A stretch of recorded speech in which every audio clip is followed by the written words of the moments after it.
सिद्दीकुल फारूक साहब, अब से कुछ देर पहले हमने जब बात की थी कि तो फवाद चौधरी साहब का ये बयान हमने शेयर किया था लोगों से कि वो ये कहते हैं कि 10 सितंबर तक हुकूमत का तख्ता जो है वो उलट जाएगा।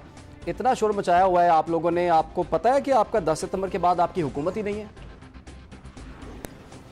जी, पहली बात तो ये है कि ये दिन कितने रह गए हैं? 8 और 8 16 17 दिन है ना जी, ये भी देख लेंगे। लेकिन ये इनका ट्रैक रिकॉर्ड क्या है? परवेज अपना शेख रशीद की तरह हर चंद दिन के बाद एक झूठ बोलना, होता वाता कुछ भी नहीं है।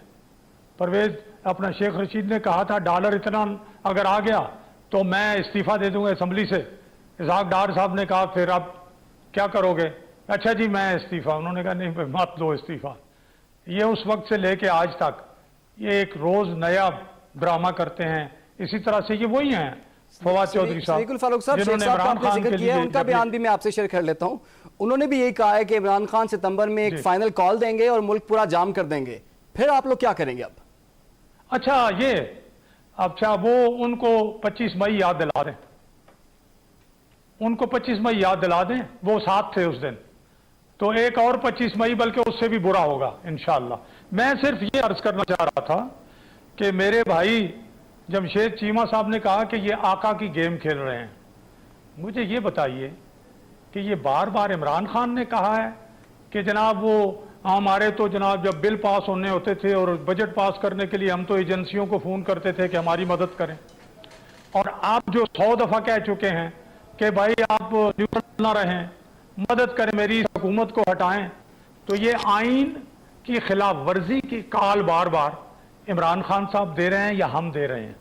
इस पे क्या कहेंगे? और अभी वो कहते हैं कि मैं दहशत गर्दों के साथ तो मुज़ाकरात करूंगा, सियासी जमातों के साथ नहीं करूंगा। ये कौन कह रहा है? मेरे ये भाई तो कह रहे हैं कि जी बैठना चाहिए हमें, वो जो हम जानते हैं कौन ये सारी गेम कर रहे हैं। तो भाई फिर आप अपने लीडर को कहें कि वो अकल के नाखुन लें, वो होश करें।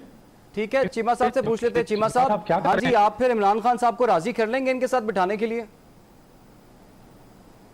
देखें ये जो जमहूरी कदरें हैं, या देखें सबसे पहला इशू तो ये है कि इस मुल्क में हम 3 बंदे बात कर रहे हैं और तीनों बंदे आप भी इस बात पे मुत्फिक हैं कि 1977 के बाद जो भी इलेक्शन आया उसमें कुछ ना कोई दाग या उस पर इल्ज़ामात रहे हैं धांधली के सब। और मैं समझता हूँ जमहूरियत तो शुरू ही फ्री एंड फेयर इलेक्शन से होती है, मैंडेट होते ही वो जो पोलूटेड ना हो या करप्टेड ना हो।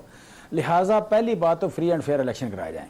फ्री एंड फेयर इलेक्शन जो है उसके लिए बैठना चाहिए, क्यों नहीं बैठना चाहिए, बात करनी चाहिए।